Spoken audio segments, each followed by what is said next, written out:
Chứ mình trong vậy thả cái buôn ní bà bạ mơn nè bông ổn mình mẹn riêng mà khai bị khai trái tế nhà khá lột đo cho năm chứ rồi và nãy ta mà bạn đi xài và xin cho bà cô nâng prâng riêng prâng sắc xa đạp cửu bà cha bà đạo ấy trâm trời bà riêng bà dôl bà hạt ấy chắp chè hay cái buôn ní ha bông ổn cái buôn ní căn mình nước cái buôn nâng căn mình nước đo thằng nè khá mơ mơ sân đà mình chăm bạch ba cái buôn mơ có sắm máyคือรอบได้รอบเชื่อมือก็tranh này miền cài đo của tôi muối á bà tam lư cha cha hành giấy đôi chỉ bộ bánh bay mai liệt sự thânในเลยตักใดCampuchia dưỡngเป็นต้องแต่ตะโบราณdưỡngลูกจับดามเชียโกลูกจับดามเชียโกtớiโกนักเคยแต่อ้อสกเตการกอลยุบให้มันอยู่บนมานั่งโกการมีนระบอบปลายปุยสานเองนั่งไงโอ้มาทำมีนบกลมาเนี้ยเตอเรียนวิเชียกับอดหมดบัญญัติเจงไอจังตังแต่เรียนมวยขู่นั่งไงจังครูนั่งลูกบ้านอะดำนอมท่าบ่อยเรียนวิเชียนั่งไงกลุ่มซีสปื้อไอกลุ่มซีได้กลุ่มซีใกล้กลุ่มโยปปนเกจังบาสัญญาเฟื่อตรงเวอร์อ๋อนั่งไงให้นั่งงบได้ซาตะเตยขวดหรือก็กลับลานไอจังเตยบาสัญเชียบอกโกลนั่งไงอดบ้านแบบเรื่องถึงอ๋อนั่งเต้คืออดไอปอนท้ายบาสัญเชียบอกโกลนั่งไงบ้านเฟื่อตรงเวอร์นั่งได้บอดจิมวยนั่งดำนอมครูบาเจอเท่าตรงนี้ครูกูจะบาจะเอาพอลพลิมโดยเชียcái bánh slap ឬក៏កលាប់ឡានអីចឹងណាហ្នឹងហើយអាហ្នឹងហេតុហើយនឹងផលគេថាព្រលឹងមានរហូតដល់ទៅ19ព្រលឹងចឹងពេលដែលគាត់ស្លាប់ទៅណាគេបូជាក្តីដុតក្តីព្រលឹងទាំង19ហ្នឹងគេទៅចាប់បដិសន្ធិទាំងអស់មែនអត់ទេមានខ្លះពេលដែលគេបូជាទៅដោយអំណាចនៃការគោរពបូជាដោយជំនឿហ្នឹង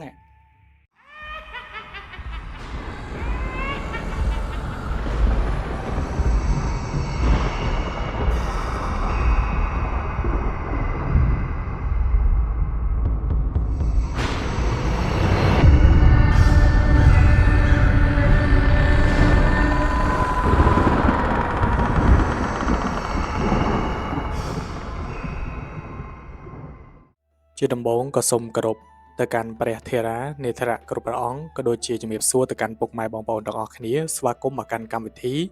ជំនឿបុរាណខ្មែរបាទនេះគឺជាវីដេអូទី2ហើយដែលខ្ញុំនឹងលើកយកតកតងជាមួយនឹងអបិយជំនឿយកមកចែកជូនពុកម៉ែបងប្អូនទាំងអស់គ្នាស្ដាប់ដោយនៅក្នុង channel មួយនេះគឺខ្ញុំធ្វើទាំងកម្មវិធីខចូលរន្ធត់ផងក៏ដូចជាកម្មវិធីនិយាយអំពីក្បួនក៏ដូចជាមន្តអាគមផ្សេងៗហើយបញ្ជាក់ខ្ញុំមិនមែនជាគ្រូអាគមអីនោះទេខ្ញុំគ្រាន់តែជាអ្នកស្រឡាញ់ក៏ដូចជាគោរពនៅជំនឿបុរាណខ្មែរដើមហើយកម្មវិធីមួយនេះមិនមែនមានត្រឹមតែខ្ញុំមកអង្គុយនិយាយក៏ដូចជាបកស្រាយអំពីជំនឿផ្សេងៗទេខ្ញុំនឹងមានអ្វីថ្មីជូនបងប្អូនទាំងអស់គ្នាដោយខ្ញុំនឹងធ្វើជាវីដេអូរបៀបថាដើរថតក៏ដូចជាកំឡុងពេលដែលគ្រូរបស់ខ្ញុំលោកទៅដោះអំពើក៏ដូចជាជួយទៅកាន់បុគ្គលណាមួយឬក៏គាត់ទៅរៀបចំនៅដងវាយក៏ដូចជារៀបចំនៅហឹងដូនតាកន្លែងដែលផ្ទះនឹងខុសអីគឺខ្ញុំនឹងទៅថតដោយផ្ទាល់តែម្ដងហើយសម្ភាសទៅកាន់ម្ចាស់ផ្ទះគេថាម្ចាស់ផ្ទះគេជួបបញ្ហាអីក៏ដូចជាពេលដែលគាត់នៅលើផ្ទះហ្នឹងគាត់បានជួបអីខ្លះអញ្ចឹងណាហើយនឹងគឺនឹងថតអំពីទស្សនវិជ្ជាពេលដែលគ្រូខ្ញុំលោកដោះអំពើក៏ដូចជាមើលជំងឺអីឲ្យគេអីជាដើមបាទតើបងប្អូនគាំទ្រនៅសកម្មភាពទាំងអស់នេះទេបើសិនជាគាំទ្រកុំភ្លេច comment នៅខាងក្រោមផងថាឲ្យខ្ញុំធ្វើអញ្ចឹងវីដេអូនេះមិនខុសអំពីវីដេអូមុនទេវីដេអូមុនគឺខ្ញុំនិយាយអំពីក្បួនបញ្ចយាមហើយនិងសត្វតាយាមដែលជាក្បួនខ្មែរយើងហៅថាភូមិហែកគុកហ្នឹងប៉ុន្តែខ្ញុំបាននិយាយតែក្បួន2ទេនៅក្បួនមួយទៀតដោយក្បួនមួយហ្នឹងគឺខ្ញុំភ្លេចនិយាយនៅក្នុងវីដេអូមុនតើតែមានប្រិយមិត្តរបស់យើងម្នាក់គាត់ឆាតមកសួរដឹងថាគាត់សួរមកកាន់ខ្ញុំអីគាត់សួរថាបងខ្ញុំមានអ៊ំចាស់ម្នាក់ដែលនៅចិត្តផ្ទះរបស់ខ្ញុំអញ្ចឹងណាពេលដែលខ្ញុំស្ដាប់វីដេអូបងភ្លាមខ្ញុំក៏រត់ទៅសួរគាត់ដោយអ៊ំប្រុសម្នាក់ហ្នឹងគាត់មានស័ក្តិ ក្បួនបញ្ចយាមឬក៏សត្វយាមហ្នឹងនៅលើកផ្លូវគាត់មកមិនដឹងថាគាត់សាក់អញ្ចឹងដើម្បីអីតែប៉ុន្តែបើតាមខ្ញុំគិតគោលបំណងនៃគាត់សាក់នេះអាចនឹងគាត់ជាទាហានជើងចាស់អីចឹងទៅភាគច្រើនគឺទាហានជើងចាស់លោកចេះច្រើនបាទគាត់និយាយថាលឺបងនិយាយតាក់ទងជាមួយសត្វយាមឬក៏បញ្ចយាមហ្នឹងគាត់ថាមានហើយអាហ្នឹងក្បួនដើមហើយគាត់ថាបើសម្រាប់គាត់អត់ចេះទេពីរហ្នឹងដោយសារតែវាស្ថិតនៅក្នុងក្បួនដើមណាអញ្ចឹងគាត់ចេះតែក្បួនស្មានដោយក្បួនហ្នឹងមានគាត់ចេះមើលតែបឋមយាមមជ្ឈិមយាមក៏ដូចជាបច្ឆិមយាមហើយនឹងបឋមរាត្រីអីជាដើមបាទគាត់ថាពេលដែលខ្ញុំស្ដាប់គាត់និយាយទៅលោកអ៊ំចាស់ម្នាក់ហ្នឹងគាត់មានបល័យសោតទៀតតែប៉ុន្តែអ្វីដែលគាត់និយាយហ្នឹងគឺពិតជាមានមែនមានប៉ុន្តែអាហ្នឹងវាស្ថិតនៅក្នុងក្បួនស្មានទេហើយអ្វីបានជាខ្ញុំនិយាយក្បួនស្មានឥឡូវមុននឹងចូលទៅដល់កន្លែងហ្នឹងគឺខ្ញុំបញ្យល់អំពីពាក្យនៃឈ្មោះដែលខ្ញុំហៅសិនបងប្អូនថាបងបញ្ចៈនៅឯគេហើយសត្តៈនៅឯគេតែប៉ុន្តែពាក្យបញ្ចៈឬក៏សត្តៈហ្នឹងគឺជាលេខនៅក្នុងភាសាបាលីដែលគេនិយាយថាឯក1ទ្វិ2តិ3ចតុ4បញ្ចៈ5ឆៈ6សត្តៈ7អដ្ឋៈ8អ្នកវៈ9ទស្សៈ10អញ្ចឹងបងប្អូនស្ដាប់ខ្ញុំរាប់មិញទៅវាឃើញនៅក្នុងបញ្ចៈហ្នឹងមានន័យថាលេខ5បាទហើយពាក្យសត្តៈហ្នឹងគឺស្ថិតនៅក្នុងលេខ7អញ្ចឹងបានគេនិយាយថាមានក្បួន5ហើយក្បួន7ហ្នឹងចាស់ពីដើមគឺលោកហៅអញ្ចឹងចុះបងប្អូនឆ្ងល់ទេថាចុះមិនបានហៅថាបញ្ចយាមឬសត្តយាមអញ្ចឹងតែប៉ុន្តែពាក្យយាមដែលគេផ្គុំជាមួយនឹងបញ្ចយាមឬក៏សត្តយាមហ្នឹងគឺគេយកមកពីពាក្យនិយាមហើយពាក្យនិយាមនេះមានន័យថាដំណើរឬក៏ការធ្វើដំណើរអញ្ចឹងបញ្ចយាមឬក៏សត្តយាមហ្នឹងគឺជាការឆ្ពោះទៅមុខហ្នឹងហើយគេមើលទៅលើក្បួនដើរបាទហើយអ្វីដែលគាត់បានឆាតមកសួរខ្ញុំហ្នឹងគឺគាត់ឆាតមកសួរក្នុង Telegram ផ្ទាល់តែម្ដងហើយពេលដែលគាត់ឆាតមកហ្នឹងគាត់សុំទោសសុំអីដែរគាត់មិនមែនថាខ្ញុំនិយាយហ្នឹងខុសទេគាត់ថាត្រូវបងឯងនិយាយត្រូវវាស្ថិតនៅក្នុងក្បួនដើមគាត់ឆាតមកកាន់ខ្ញុំហ្នឹងគាត់ថាអាក្បួនដើមដែលបងឯងនិយាយហ្នឹងគឺវាអត់មានបល័យទេប៉ុន្តែក្បួនស្មានគឺមានហើយខ្ញុំក៏អត់ចេះមើលអាក្បួនស្មានហ្នឹងដែរប៉ុន្តែខ្ញុំដឹងអំពីរបៀបរាប់ហើយត្រឡប់មកក្រោយបន្តិចជាមួយនឹងបញ្ចយាមហ្នឹងគឺគេមើលក្បួនកលាអីធម្មតាហើយអ្នកខ្លះហៅយាមកលាអ្នកខ្លះហៅកលាយាមក្បួនភូមិហែកគុកវាដូចជាពាក្យចានកធុនពាក្យចានដែកឬក៏ចានខ្លាំអីតែប៉ុតវាស្ថិតនៅក្នុងតែមួយទេគាត់ថាតាមតំបន់នីមួយៗគឺគេហៅខុសគ្នាហ្នឹងហើយកន្លែងហ្នឹងគឺចំណុចហ្នឹងវាចឹងឯងអញ្ចឹងគេរាប់ពីពេលព្រឹកទៅពីពេលព្រឹកគេរាប់ពីម៉ោង5 6 7 8 9គេហៅថាបឋមយាមស្ថិតនៅក្នុងបឋមយាមគេរាប់ដល់ម៉ោង9ព្រឹកហ្នឹងហើយអញ្ចឹងគេមើលនៅក្នុងកាឡាហ្នឹងនេះហៅបឋមយាមហើយស្ថិតនៅក្នុងថ្ងៃគេ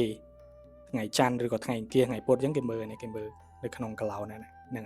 ហើយគេមិនមែនរាប់តែដល់ម៉ោង9ហ្នឹងទេគេរាប់ទៀតគេរាប់ពីម៉ោង9ម៉ោង10ម៉ោង11ម៉ោង12រហូតដល់ម៉ោង1ដែលជាពេលត្រង់នេះគេហៅថ្ងៃត្រង់ហ្នឹងអាហ្នឹងគេហៅថាមជ្ឈិមយាមអញ្ចឹងមជ្ឈិមយាមនេះគេមិនមែនរាប់តែប៉ុណ្្នឹងទេគឺគេរាប់ទៅមុខទៀតដោយគេរាប់ពីម៉ោង1នឹងតទៅទៀតគេរាប់ពីម៉ោង1ម៉ោង2ម៉ោង3ម៉ោង4ម៉ោង5ម៉ោង6បាទអញ្ចឹងចូលដល់ម៉ោង6ម៉ោង6គេហៅបច្ឆិមយាម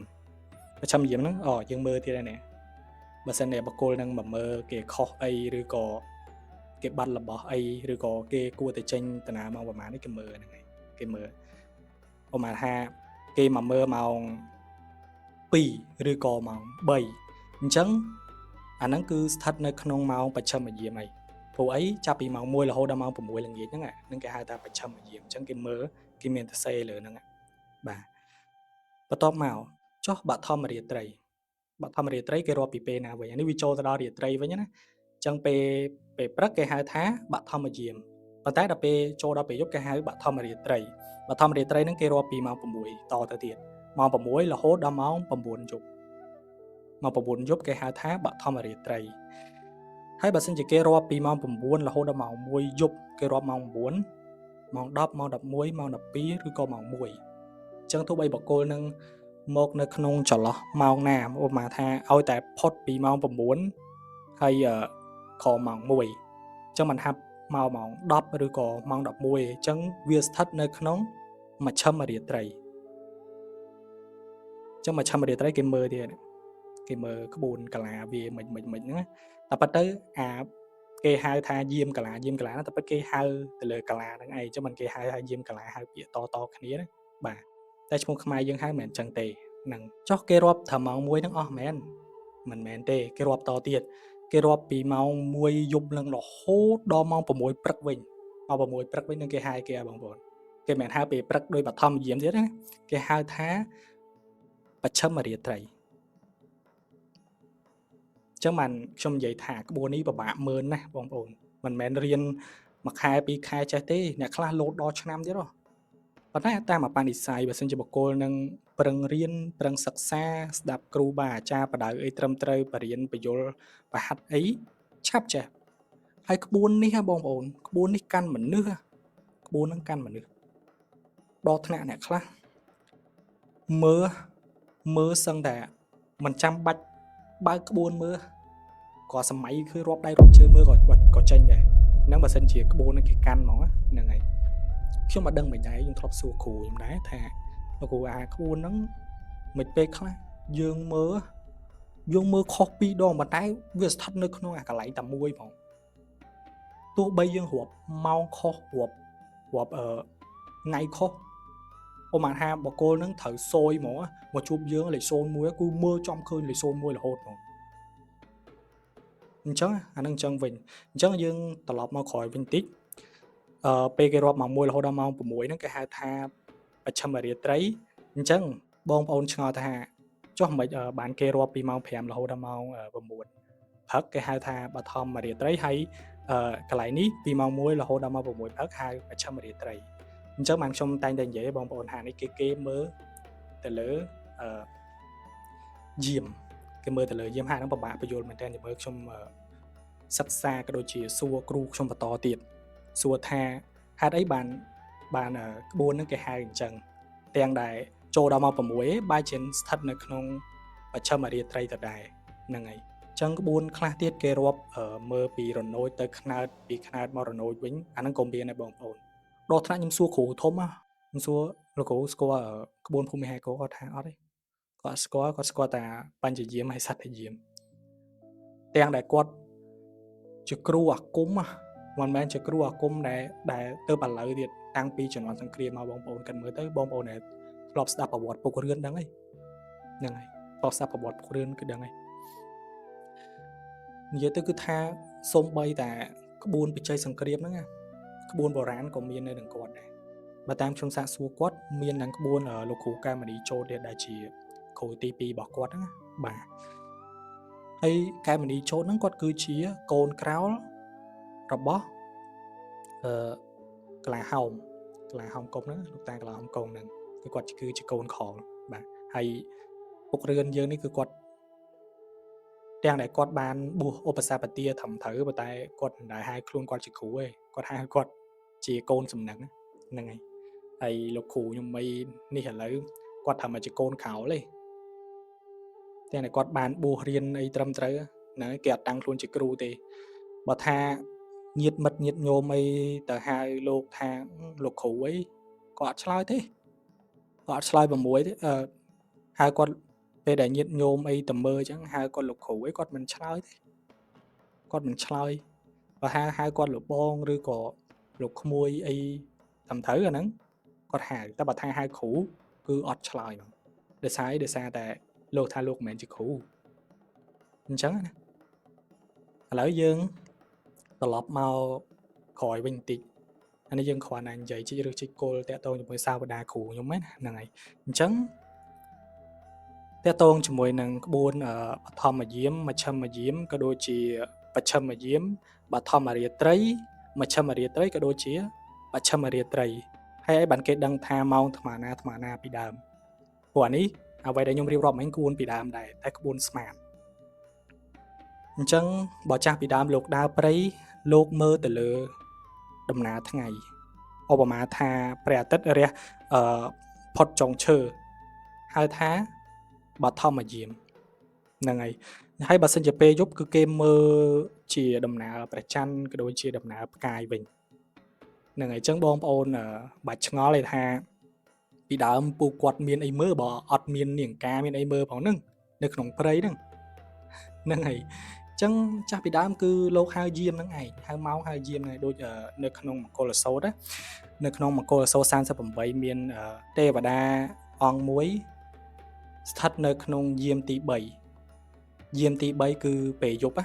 បានចូលទៅគាល់ព្រះសម្មាសម្ពុទ្ធព្រះរាមាភិក្ខហើយក៏សួរតកតងជាមួយនឹងមង្គល38ប្រការដែលមនុស្សនិងទេវតារកមិនទាន់ឃើញនោះទេអញ្ចឹងណារកអស់12ឆ្នាំតែរកមិនឃើញទេអញ្ចឹងកន្លែងហ្នឹងក៏ស្ថិតនៅក្នុងសម័យព្រះហ្នឹងក៏គេហៅថាយាមដែរអានេះខ្ញុំគ្រាន់តែបញ្ជាក់ថាខ្ញុំមិនមែនចេះតែនិយាយទេពីដើមគឺគេហៅអញ្ចឹងមែនស្ថិតនៅក្នុងយាមទី3នេះនឹងហៅថាបច្ឆិមរាត្រីនឹងឯងបាទសង្ឃឹមថាបងប្អូនយល់ហើយបើសិនជាមានចង្អល់អីអាចសាកសួរបន្ថែមបាននិយាយទៅគឺបើសិនជាខ្ញុំរៀបរាប់ពីវីដេអូនេះតាំងវីដេអូមុនហើយវីដេអូឥឡូវរៀបរាប់អត់អស់ទេបងប្អូននៅមានច្រើនទៀតគេរួចប្រាប់តាំងពីក្បួនគេមើលមិនថាកលាដើរល្អកលាណាដែលចោលគួរដើរកលាណាដែលទាហានគួរដើរគឺទលំទលាយគឺទលំទលាយមែនតើហើយខ្ញុំនិយាយរឿងអស់សំណោចមួយចុះដូចជារៀងយូរដែរចូលមួយអាទិត្យពីរអាទិត្យឡើយនេះលោកគ្រូខ្ញុំលោកតែទិញកុងទ័រលោកយកទៅកាត់វីដេអូកាត់អីដើម្បីចែកជូនដល់បងប្អូនយើងស្ដាប់ហ្នឹងណាហ្នឹងឯងពីប្រវត្តិពុករឿនអីចឹងណាបាទលោក call វីដេអូមកកាន់ខ្ញុំក៏ប្រាប់លោកពីរបៀបដោតអីឲ្យអស់ហើយពេលដែលលោកពងតារៀបចំហ្នឹងក៏មានញាតិញោមគេមកពឹងពោអញ្ចឹងណាហើយក៏រវល់រហូតទុកដល់ពេលល្ងាចលោកក៏តាក់ទងមកម្ដងទៀតថាវុធីគួរតែដោនកម្មវិធីអីចឹងលោកចំណាំហៅខ្ញុំថាវុធីហ្នឹងហើយអញ្ចឹងខ្ញុំក៏បើកម្មវិធី Anydesk អីឲ្យលោកប្រាប់ពីរបៀបភ្ជាប់អីខ្ញុំគួរតែបញ្ជាពីចង្ងាយអីចឹងណាហ្នឹងហើយបើតែលោកអត់ត Wi-Fi ទេលោកគ្រាន់តែ share hotspot ស្រាប់តែចាប់ផ្ដើមបើកអាកន្លែងអ៊ីនធឺណិតនេះបើអាកន្លែងអ៊ីនធឺណិតហ្នឹងវាបាត់អា USB Wi-Fi លោកគ្រូមានឃើញអាដោយ USB មួយប្រវែងប្រហែលប៉ុណ្ណប៊ិចទេលោកថាអត់ឃើញទេលោករអត់ឃើញលោកថាអត់ឃើញទេហើយខ្ញុំក៏ឲ្យលោកដារមើលលោកថាអត់ឃើញទៅឆែកមើលអាកេសដែលគេផ្ញើទៅនឹងគឺអត់ឃើញខ្ញុំឆាតទៅសួរបងអ្នកលក់នឹងទៀតខ្ញុំមាន voice មានអីគាត់ទៀតពេលហ្នឹងឆាតសួរគាត់បងមកឯងមានដាក់អា USB ហ្នឹងមកអត់គាត់ថាដាក់មកតាគាត់ថាមានខ្ចប់ជាមួយនឹងថង់នេះថង់នោះអញ្ចឹងណាលោកដើរមើលឡងអស់ចិត្តពេលដែលលោកហែកកេសហ្នឹងគឺលោកគ្រូគាត់ហែកជាមួយនឹងបងរបស់លោករោឡងនិយាយទៅគឺថាបានអស់សង្ឃឹមហ្មងថាប្រហែលជាចោលទៅតាមកេសហ្នឹងអេតចៃអីយកបាត់អីហ្នឹងណាបាទលោកឡើងដល់ថ្នាក់ថាលោកអត់ភ្លេចថាគួរធ្វើអីមុនអញ្ចឹងណាហ្នឹងហើយខ្ញុំក៏នឹកឃើញទៅទៀងក្បួននេះខ្ញុំបើកមួយសិនជាអាសភៅដែលខ្ញុំកាន់នេះមិនសភៅបុរាណទេគ្រាន់តែជាសភៅដែលខ្ញុំច្រឡងពីក្បួនចាស់របស់លោកមកនេះក្បួនភូមិហេគុកដែលខ្ញុំច្រឡងយកមកមានកលាមានអីហ្នឹងអញ្ចឹងខ្ញុំមើលពេលហ្នឹងនិយាយទៅបើរាប់ចាប់តាំងពីពេលដែលរហ្នឹងមករៀងយូរម៉ោងនៅអង្គុយជជែកលេងចែកអីថានៅណាហើយឡើងតែរវល់ចែកគ្នារហូតដល់រៀងជប់ចូលផុតម៉ោង8ហ្នឹងខ្ញុំក៏មើលឲ្យនេះបើរាប់ពីម៉ោង8ទៅហ្នឹងរហូតដល់ម៉ោង10ជាងហ្នឹងនេះវានៅពេញពលឺហើយស្ថិតនៅក្នុងថ្ងៃហ្នឹងថ្ងៃពុធទៀតថ្ងៃពុធខ្ញុំក៏មើលឃើញថាវាស្ថិតនៅក្នុង02នេះវាបានបាត់ទៅណាទេ02ហ្នឹងមានន័យថាសុកសានវាបានបាត់ទៅណាទេអញ្ចឹងខ្ញុំបញ្ជាក់អា01ហ្នឹងគ្រោះកាចបាត់បង់អា02ហ្នឹងវាជោគជ័យទៅណាក៏សុវត្ថិភាពដែរហ្នឹងហើយអាមួយទៀតផ្លាត់ចេញមិនសូវបានផលគិតក៏មិនបានសម្រេចហ្នឹងហើយអាខ្វែងនេះអន្តរាយតែម្ដងលេខ4នេះមានសំណាងវិញអញ្ចឹងណាអញ្ចឹងបើសិនជាមើលនៅក្នុងរបស់បាត់អាលេខ02ហ្នឹងគឺវាបានបាត់ទៅណាទេវាសុកសានវានៅក្បែរខ្លួនយើងនឹងឯងហ្នឹងហើយអញ្ចឹងបងប្អូននឹងថាពេលហ្នឹងមិនទៀតអត់ពេលនេះខ្ញុំក៏ បើមើលក្បួនមួយទៀតក្បួននេះក្បួនស្ដេចស្វាសខ្ញុំអាចបង្ហាញបានទេអធិស្ឋានផងដោយសារតែក្បួនមួយនេះគឺជាក្បួនតតកូលរបស់គ្រូខ្ញុំគឺពេលច្រើនមានតែខាងគ្រូខ្ញុំមិនដែលចេះអញ្ចឹងណាតើតែជាកូនសិស្សកូនគុណរបស់គាត់អាហ្នឹងបាត់ចេះអញ្ចឹងខ្ញុំក៏រាប់មើលឲ្យហើយដូចជាពេលហ្នឹងដូចជាថ្ងៃទី9រោចអញ្ចឹងខ្ញុំក៏រាប់អានេះរាប់តាំងពីរណូចរហូតដល់កន្លែងជ្រុងមួយនេះគឺស្ថិតនៅក្នុងផ្ទះអញ្ចឹងមានន័យថារបស់ហ្នឹងអត់បានបាត់ទៅណាទេគឺនៅក្នុងកុដនឹងឯងហើយវាស្ថិតនៅក្នុងទិសដៅខាងកើតឈៀងខាងត្បូងឬក៏ខាងត្បូងឈៀងខាងកើតនឹងឯងខ្ញុំក៏ឲ្យលោកទៅរដឹងបងប្អូនដឹងថាមិនយ៉ាត់អូនិយាយ visible ក្បួននេះកាន់មនុស្សបងប្អូនមិនចាំបាច់សូត្របល័យទេឲ្យតែយើងរៀនមានគ្រូមានម៉ោត្រឹមត្រូវរបស់នឹងមកកាន់យើងឯងលោកតប៉ើងមើលអាថងយាមហ្នឹងនេះវានៅស្ថិតណាទិសដៅដែលខ្ញុំនិយាយហ្នឹងវានៅក្នុងថងយាមហ្នឹងហើយលោកថាហើយមិនបានអាត្មាយករបស់ហ្នឹងយកទៅដាក់នៅក្នុងកន្លែងហ្នឹងវិញទាំងតែថងយាមហ្នឹងលោកព្យួរចោលហ្នឹងចឹងប្រហែលជាបងប្រុសរបស់លោកហ្នឹងឃើញអានឹងចម្លែកក៏យកតែញាត់អញ្ចឹងទៅហ្នឹងក្បួនហ្នឹងគឺវាស័ក្តិសិទ្ធិពិតមែនហើយខ្ញុំមើលកម្រខុសបងប្អូនពេលដែលខ្ញុំចេញដើរទៅណាទៅណីខ្ញុំមិនមែនគ្រូទេខ្ញុំបញ្ជាក់ខ្ញុំរៀននេះដើម្បីមើលឲ្យគ្រួសាររបស់ខ្ញុំឬក៏បងប្អូនសាច់ញាតិពេលដែលគាត់ត្រូវទិញអីទិញនេះទិញនោះចូលផ្ទះឬក៏ពេលដែលគាត់ទៅជួបអ្នកធំអ្នកអីចឹងទៅយើងមើលឲ្យគាត់ហ្នឹងហើយការពីប្រពន្ធកូននេះចឹងតិចតួចនីអាយហ្នឹងហើយអាហ្នឹងគឺក្បួនហ្នឹងវាអញ្ចឹងមែននេះគឺខ្ញុំនិយាយឲ្យវាមានអំណះនេះគឺខ្ញុំនិយាយដើម្បីឲ្យវាមានអំណះអំណាងវាពិតប្រាកដមែនហើយបើសិនជាអត់ជឿថ្ងៃណាមួយខ្ញុំបានជួបលោកខ្ញុំសភាសលោកផ្ទាល់ហ្មងឲ្យលោកមានសង្ឃការដោយផ្ទាល់ហ្មងខ្ញុំមិនចេះតែនិយាយទេហើយបើនិយាយពីតាក់ទងជាមួយនឹងសម័យសង្គ្រាមវិញពុករឿនក៏គាត់និយាយដែរគាត់ថាគាត់មើលច្បាស់ពុករឿងគាត់អត់មើលបញ្ចយាមណាគាត់មើលសត្វយាមវិញគាត់មើលអាក្បួនទី7វិញគេរាប់ពីរណូចទៅខ្នើតមករណូចនេះគាត់មើលអាចចំអា01ហ្នឹងកូនទាហានរបស់គាត់ម្នាក់គាត់ប្រាប់ថាកុំឲ្យទៅប៉ុន្តែនៅតែទៅចុងក្រោយបាត់បង់ជីវិត01ហ្នឹងអត់បានបើចេញធ្វើសង្គ្រាមចំលេខ01ហ្នឹងគឺអត់កើតទេហើយគាត់ថាធ្លាប់មានគេចាប់គាត់បានណាខាងទាហានរាជរដ្ឋាភិបាលយើងចាប់គាត់បានកាលហ្នឹងគាត់ទាហានខ្មែរក្រហមដូចបងប្អូនហ្នឹងហើយយើងឆ្ងល់ថាពីដើមសម័យខ្មែរក្រហមបាត់គ្រូអាគមទៅណាគ្រូអាគមមានតែណាអ្នកខ្លះចូលទៅខាងខ្មែរក្រហមទៅអ្នកខ្លះមកខាងទាហានសាធារណរដ្ឋយើងអីចឹងទៅហ្នឹងពូរឿងគាត់ថាគេធ្លាប់ចាប់គាត់បានគាត់មើលអាក្បួនផ្្លាត់ហ្នឹងឯងអាមកជួផ្្លាត់ហ្នឹងចេញទៅចាប់គាត់គ្មានបានទេគាត់មានបានទៅសូត្របល័យសូត្រអីស្រាយទៅសោបានរត់ប្រុចមករួចខ្លួនដល់សប្តាហ៍ថ្ងៃហ្នឹងអញ្ចឹងនេះគឺខ្ញុំនិយាយតាក់ទងជាមួយនឹងក្បួនភូមិហែកគុកបន្តហើយបើសិនជាមានលោកគ្រូឬក៏អ្នកគ្រូណាគាត់ចេះអីច្បាស់ជាងហ្នឹងបើសិនជាខ្ញុំនិយាយទៅខុសទាស់ត្រង់ណាក៏សូមខន្តីអភ័យទោសក៏ដូចជាគុំយកទោសយកបៃអីនេះគ្រាន់តែជាការរៀនបន្តិចបន្តួចពីលោកគ្រូមកបាទហ្នឹងហើយក៏ចែកចូលឲ្យបងប្អូនខ្លះគាត់បានដឹងបានអីចឹងណាហ្នឹងហើយបាទចឹងសំណួរមួយទៀតដែលបងប្អូនយើងក៏ធ្លាប់សួរខ្ញុំតាក់ទងជាមួយនឹង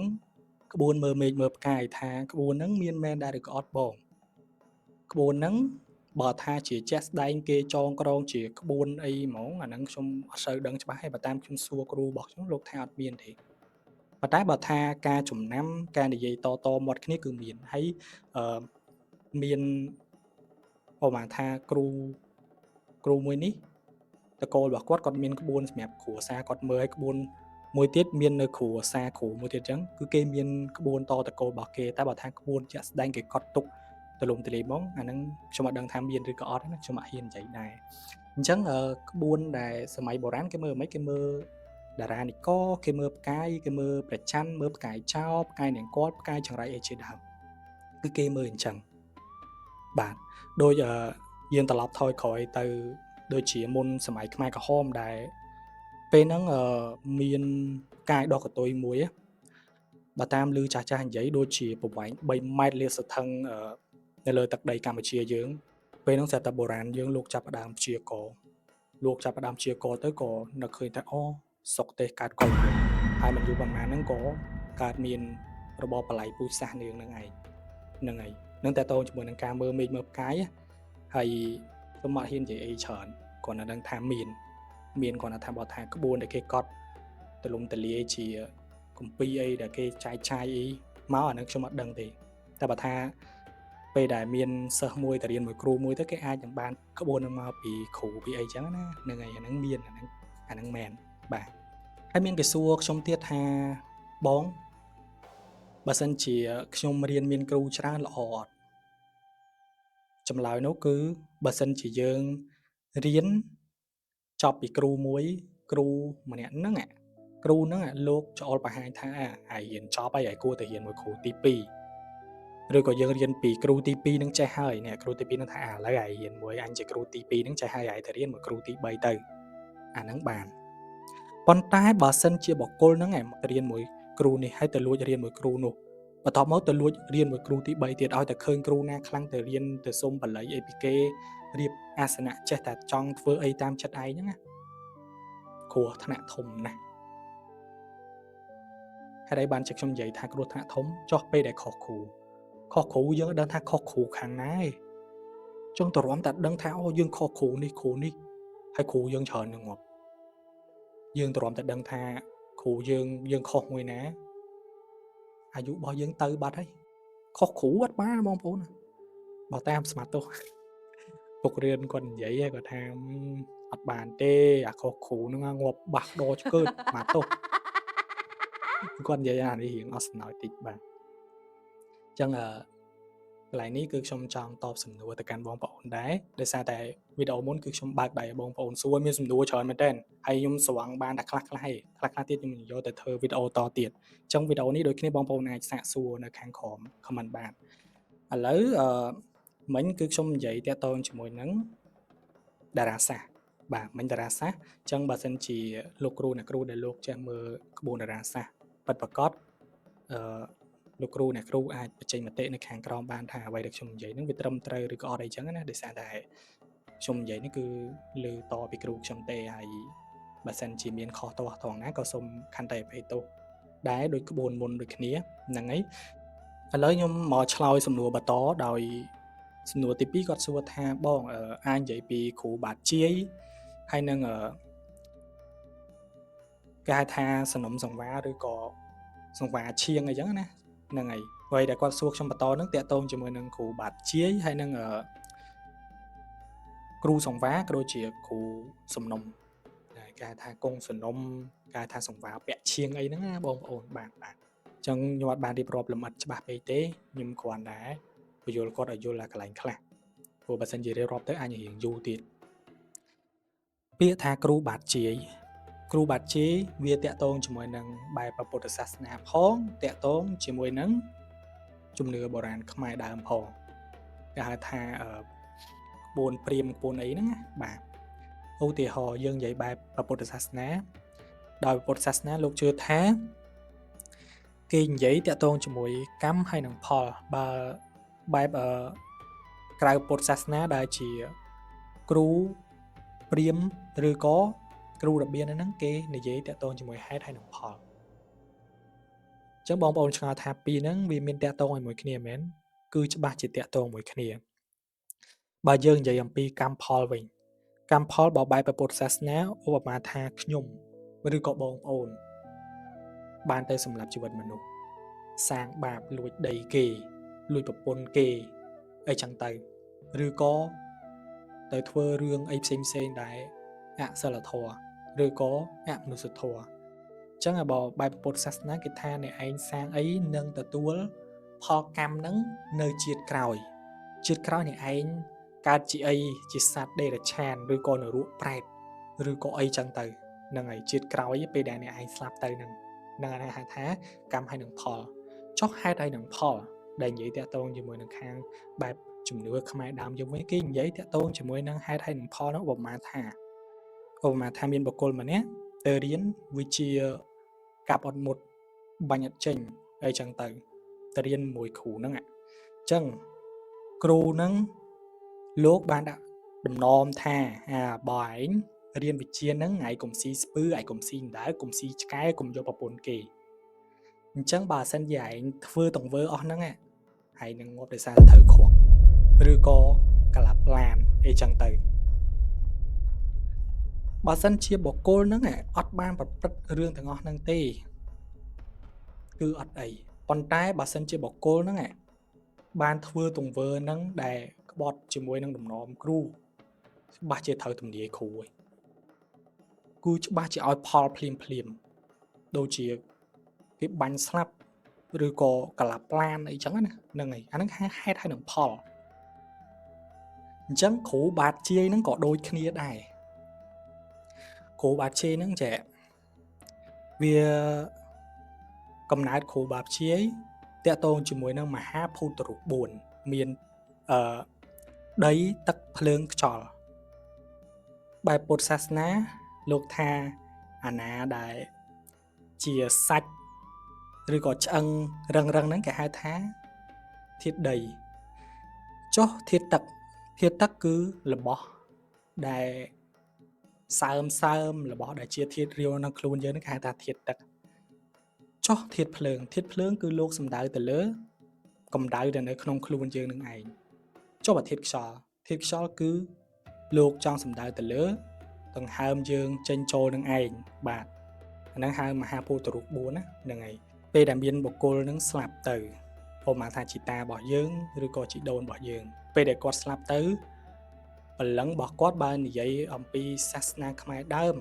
គេថាព្រលឹងមានរហូតដល់ទៅ19ព្រលឹង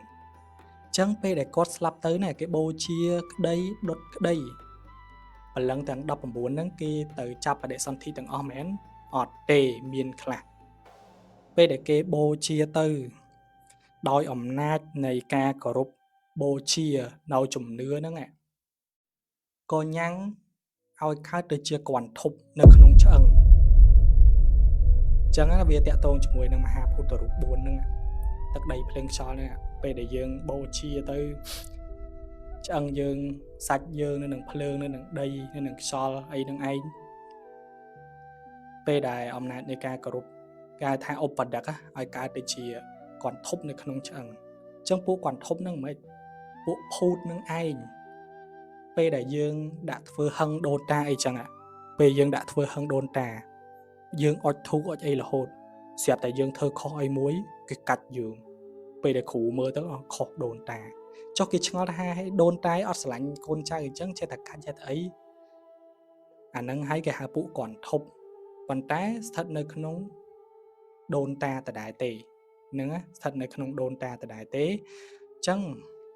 ហឹងដូនតាឬក៏គ្រូបាតជាយអីនេះបើសិនជាយើងគោរពប្រណិប័តគេគឺល្អប៉ុន្តែបើសិនជាយើងធ្វើខុសអីអាចនឹងជួបរឿងអញ្ចឹងនឹងឯងនឹងគេហៅថាគ្រូបាតជាយបាទហ្នឹងហើយគ្រូបាតជាយហ្នឹងហើយបើសិនជាខ្ញុំរៀបរាប់ទៅបងប្អូនអត់យល់អីអាចខមមិននៅខាងក្រោមទៀតខ្ញុំព្យាយាមឆ្លើយឲ្យបានលម្អិតពេលខ្លះខ្ញុំអត់សូវប៉ិននិយាយប៉ុន្តែខ្ញុំចង់ធ្វើកម្មវិធីនេះឡើងដើម្បីចែកជូនដល់បងប្អូនទាំងអស់គ្នាបានស្ដាប់បាទអញ្ចឹងមិញបងប្អូនយល់ណាចុះតាក់ទងជាមួយនឹងគ្រូសង្វារឬក៏គ្រូកុងសនុំហេតុអីបានគេហៅអញ្ចឹងដោយសារតែពេលដែលទារកនឹងកើតមកមាន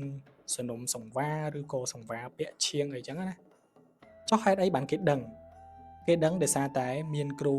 មានអីគេចេះមើលអញ្ចឹងណាគេមើលទៅបុគ្គលនេះពីជាតិមុនធ្លាប់ជាគ្រូអាគមហើយជាគ្រូអាគមដែលខ្លាំងទៀតអញ្ចឹងពេលដែលគ្រូអាគមនឹងស្លាប់ទៅជាតិក្រោយនេះមិនដឹងថាប្រហែលជាតិទេគេលោគាត់សាងកម្មសាងអីច្រើនទៅទ្រាំតែកើតមកជាមនុស្សនេះវាមិនមែនងាយទេហើយពេលដែលគេកើតមកហ្នឹងក៏មានដោយជាមួយនឹងគ្រូដើមគេមកដែលគេហៅថាគ្រូដើមហ្នឹងណាបងប្អូនមានសមាពាក់ជាមានកុងសនុំអីហ្នឹងហើយដោយសារតែអតីតជាតិគេគឺជាគ្រូអញ្ចឹងគេមានរបស់អស់ហ្នឹងហើយពេលដែលគេចាប់បដិសន្ធិមកគេមានរបស់មួយដែលគេជាសង្កលបាទហើយបុគ្គលនេះបើសិនជារៀននៅមុនអាគមគឺខ្លាំងហើយបើសិនជាកាត់បជ្រះជើងទៀតញាក់សាច់តែម្ដងបងប្អូនសូត្រតែពេលសោបជ្រះមេអាគមខ្លាំងណាស់បងប្អូនបាទមេអាគមខ្លាំងណាស់ដូចគាថាដែលខ្ញុំចែកម្លែកទៅបងប្អូនកាលពីកម្មវិធីនឹងទី1កម្មវិធីទី1ដែលនិយាយពីភូមិហេគុកហ្នឹងក៏ខ្ញុំបានចែកម្លែកគាថាស្រ័យមួយគេហៅថាអ៊ីម៉ាំងបច្ចតរាមិហ្នឹងពាក្យបច្ចៈហ្នឹងគឺមេធំណាស់ស្រ័យបានគ្រប់យ៉ាង បល័យគេមិនចាំបាច់សូត្រច្រើនទេធម្មតាខ្លីៗនឹងក៏បានដែរតែឲ្យតែច្បាស់ហើយបល័យបងប្អូនមិនមែនយើងចេះតែយកបានពី YouTube ទៅពីអីទៅយើងយកទៅសូត្របានទេអត់បានទេទោះតែបុគ្គលនឹងមានគ្រូកាន់ឲ្យគេដឹងអំពីរបៀបរៀន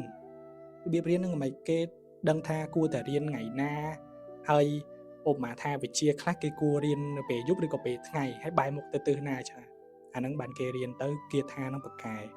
អញ្ចោះបើសិនជានៅស្រុកសុកយើងចេះតែសូត្រហើយស្រាប់តែគាថានឹងបកកែអត់ដឹងខ្លួនអាហ្នឹងក៏គួរឲ្យគ្រោះថ្នាក់ដែរវាអាចនឹងមានពពុះវិញ្ញាណអីមកកាន់នឹងខ្លួនយើងវាបន្លំធ្វើជាគ្រូឬក៏តាឥសីហ្នឹងពួកនឹងអត់បានទេមហាបកកែបន្លំចឹងហើយខ្ញុំគ្រាន់តែដាស់តឿនដល់បងប្អូនបើសិនជាចង់រៀនគួរតែរកគ្រូរកម៉ោឲ្យត្រឹមត្រូវកុំចេះតែចង់ធ្វើអ្វីតាមចិត្តឯងឬគេនិយាយថាអូគេថានេះខ្លាំងណាស់ចង់ធ្វើដូចអ្នកនេះអ្នកនោះអត់កើតទេហ្នឹងហើយដូចជានៅក្នុងរឿងពុកឆៃពុកឈឿនពុកដួលនោះខ្ញុំតែងតែបញ្ជាក់ដែរថាកុំឃើញអ្នកនេះខ្លាំងចង់ធ្វើអីតាមគេអត់បានទេពេលខ្លះហើយឆ្នាំរបស់យើងមិនសមជារៀនជាមួយនឹងមន្តអាគមផងមិនមែនថាពេលខ្លះយើងស្រឡាញ់ហើយយើងបានរៀនអត់បានទេដូចបងប្រុសម្នាក់ដែលគាត់ខលចូលកម្មវិធីកាលពីវីដេអូមុនហ្នឹងតាក់ទងជាមួយកម្មវិធីខលចូលរន្ធត់ណាគាត់ថាអូគាត់ចង់រៀនខ្លាំងហើយតារបស់គាត់ក៏ខ្លាំងដែរបងប្អូនសាប់រឿងរបស់គាត់ទៅដឹងអីប៉ុន្តែការតាគាត់អត់ឲ្យរៀនដោយសារអីដោយសារគាត់នឹងរៀនគាថាអត់កើតរៀនធ្វើគ្រូអត់កើតរៀនបល័យក៏អត់កើតដែរអញ្ចឹងបើសិនជាគាត់រៀនទៅមិនអាចនឹងបែកកើតទៅជាឈួតឬក៏អីអញ្ចឹងនឹងឯងបាទហ្នឹងហើយអញ្ចឹងបើសិនជាបងប្អូនមានចម្ងល់អីសួរទៀតអាចសាកសួរនៅខាងក្រោមបានខ្ញុំនឹងលើកយកមកឆ្លើយដោយខ្ញុំមានក្តារខៀនរបស់ខ្ញុំនៅពីមុខមកប្រព័ន្ធណាដែលខ្ញុំទុកសរសេរសំណួរបងប្អូនដែលគាត់សួរមកអញ្ចឹងណាហ្នឹងហើយចឹងបានបងប្អូនឃើញខ្ញុំនិយាយបណ្ដាខ្ញុំកលែកទៅមើលបណ្ដាហ្នឹងគឺខ្ញុំកលែកទៅមើលសំណួរគាត់ហ្នឹងឯងបាទអញ្ចឹងវីដេអូនេះគឺមានតែប៉ុណ្្នឹងទេសង្ឃឹមថាបងប្អូននឹងចូលចិត្តហើយ